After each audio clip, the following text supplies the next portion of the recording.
Hi everyone, welcome to the Life Hub, and it's me here, your girl DBO.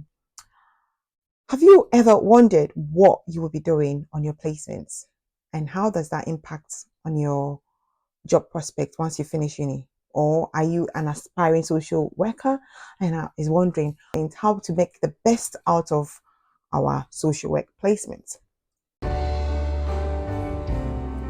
Don't forget to like, subscribe for me to be able to bring you more of these contents. Let's dive in. So first of all, social work placements, or when we get on placements, let's always remember that we are being given the opportunity to have a first-hand experience in what social work practice is like. So you should just take this opportunity, enjoy the time that you get during your placements and make the best out of it, rather than worrying too much about where am I going with my placements and how is that going to affect you, because no matter how long it takes as a social worker, you're still going to get a job once you are registered and the social work body, because there are so many jobs out there. So yeah, that is my first advice to you. But as we continue, I would like you to know that during your social work practice or as a student, you get the opportunity to choose which area or which sector you want to practice as a social worker. Many a times the university that you will be going to, or the university that you are in, gives you the opportunity as a social work student to choose. Do you want to be, so there are two sectors,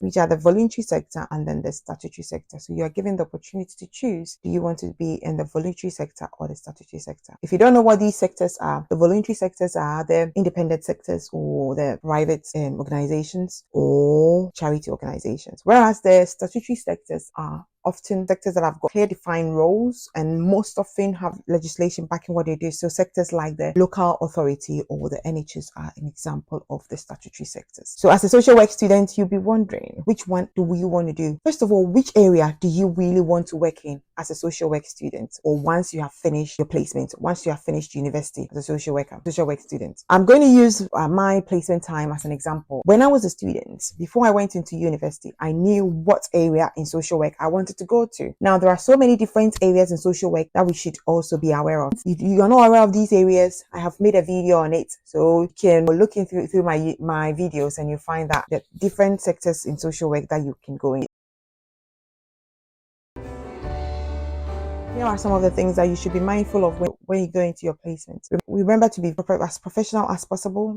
At this time, you are not just a student, but you are a social work student. If you remember, before you started your social work course, you were given some forms to fill, which is in line with the Social Work England, things that Social Work England does. So you have already admitted or agreed to behave in a way that is in line with the Social Work England Code of Conduct or the Social Work Code of Conduct. So for that matter, when we are on placement, try as much as possible to behave as such. So in your way of dressing, in the way we talk to our clients, we want to implement all the things that you are being taught during this time of your placement. So professionalism is very important. Punctuality is also important. Ensuring that you are on time. And if you are running late, which is one thing that a lot of the times for social workers, we are always moving from one place to the other. And it's always good practice to be as punctual as possible, especially for your clients. If you're running late to see a client, just park somewhere. If you're driving and you feel you're running late, I would park somewhere. Give them a call to let them know that for whatever reason, I am running late and I'll be there with them in this time. And you do the same with your professionals. Say if you're in a professional meeting and you're supposed to be presenting something in a professional meeting, because a lot of the time social workers, we are a lot of the times coordinating or kind of advocating for our clients. So if we are supposed to be in a meeting and everybody sat down, they are waiting for us and we are not there, that can show what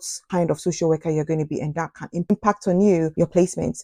So definitely professionalism and punctuality is a very, very important thing as a social work student, and even when you're going to practice as a social work student, whether in your 100 days or in your 70-day placement. Let's be mindful that you are still a student. So as much as you want to get the best out of your placement, also remember that you will be able to organize yourself to be able to attend to all your university stuff, because sometimes you get some assignments alongside your placement.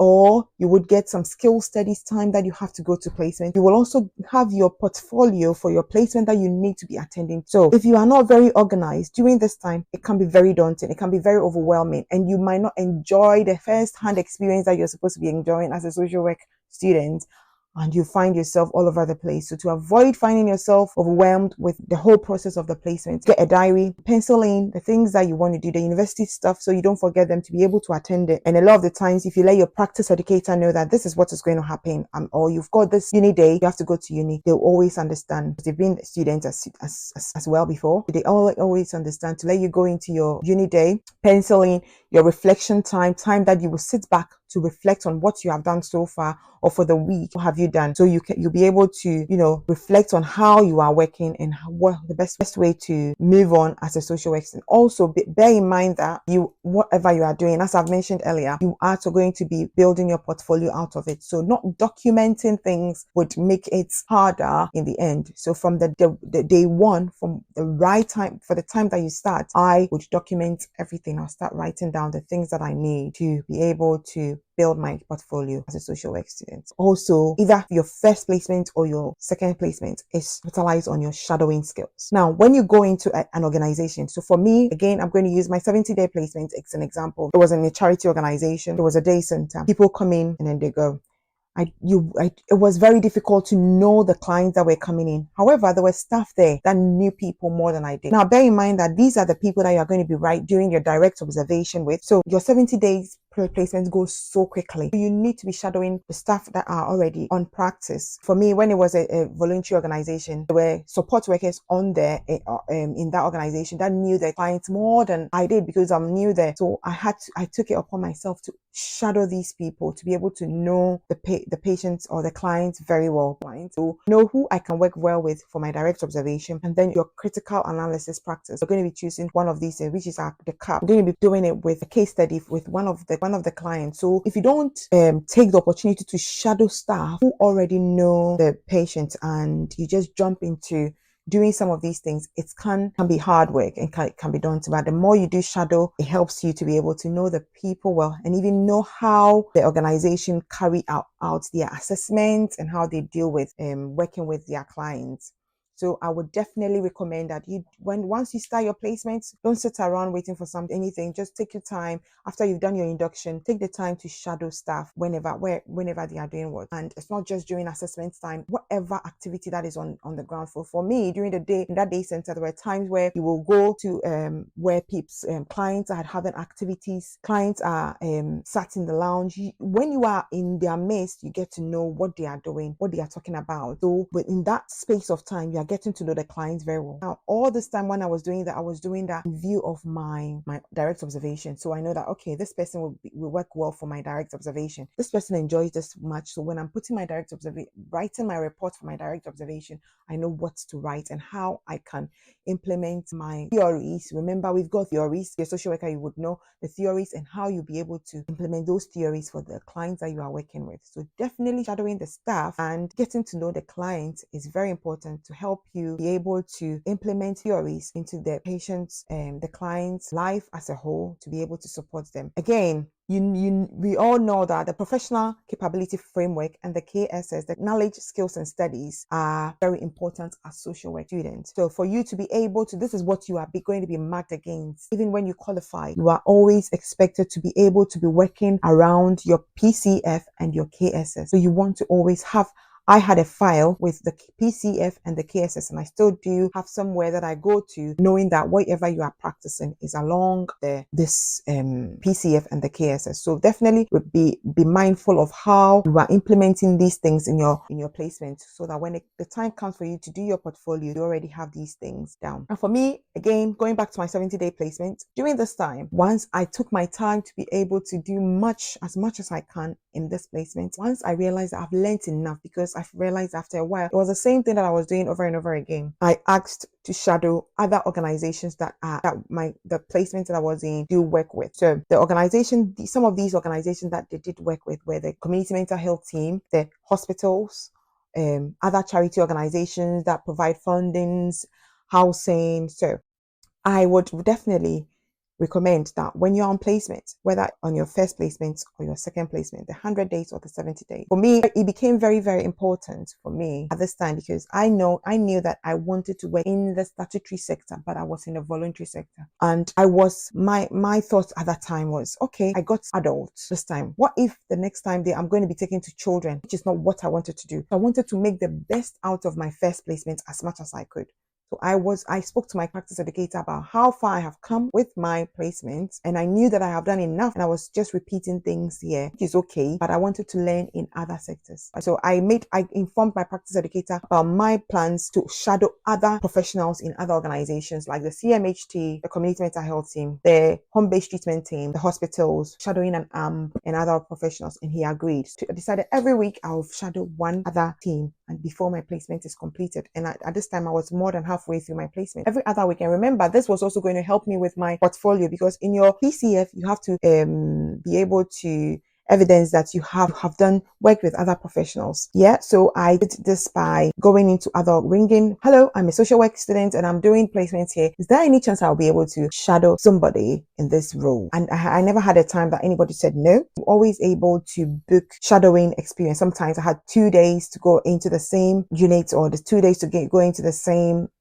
organization to shadow people. And I did this by going to hospital, as I said. I went to the community mental health team, and then I went to home treatment team, because again, I did these places all focused on mental health, only because this is what I really wanted to do. So if you are in children's services and your aim is to work in children's services once you have completed, but you have been taken to adult services, then I would advise, just take the phone once you have done as much as you can in your current placement, be it the 100 or the 70 days. Once you have completed what is required of you in your current placement, just ring other organizations and ask them that you would want to shadow somebody in the children's services, or in whatever, if it's the homeless sector or the whatever sector that you aspire to work in eventually. So I'd advise that we shouldn't wait, or we shouldn't think that only when we shouldn't think that we really want to get into this sector, but the university didn't take us, so we can't do anything about it. You always have the chance. You always have the chance to be able to shadow other people in other organizations. And a lot of the times, most institutions welcome social work students to come and learn from that angle. So just grab the opportunity and do that. Before I finish, I would like to say that add to it that always be proactive. So once you're going into all these organizations, even in your own social work organization that you are working in, be proactive. When you are asked to do something, just work on it. Just show your interest in whatever you are doing. Don't just go back and sit behind a computer and not do anything.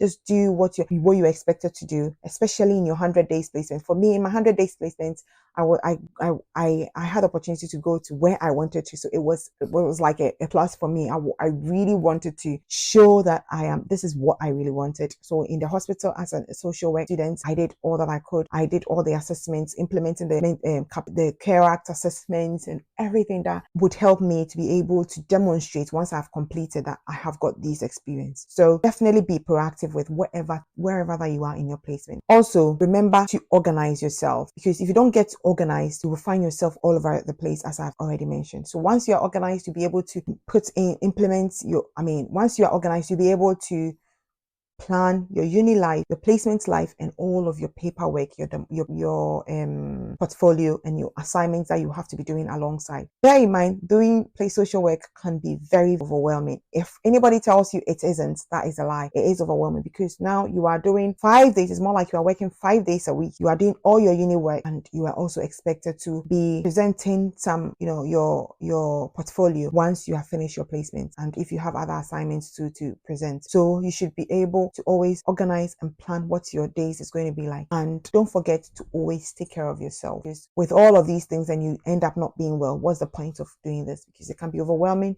But ultimately, you want to take care of yourself and enjoy the whole process. If you're struggling, speak to your university, speak to your practice educator. Don't keep things to yourself. Your university, speak to your colleagues. How are they finding things? Work together with other colleagues, because doing this alone can definitely be daunting. Sit down when it's uni day, go in and then go and share your experience. Listen to how other people are managing, because doing all of these things gives you more motivation to go back to placement, to continue with what you are doing. So these are the things that I would like to share, and hopefully it has been beneficial to you. But if there is anything that I missed, or there is any question that you would want me to address, don't forget to comment down, and let me know and I'll respond to it or make a video on that for you. Remember, don't forget to subscribe if you want me to bring more of these. And thank you for watching, and see you another time.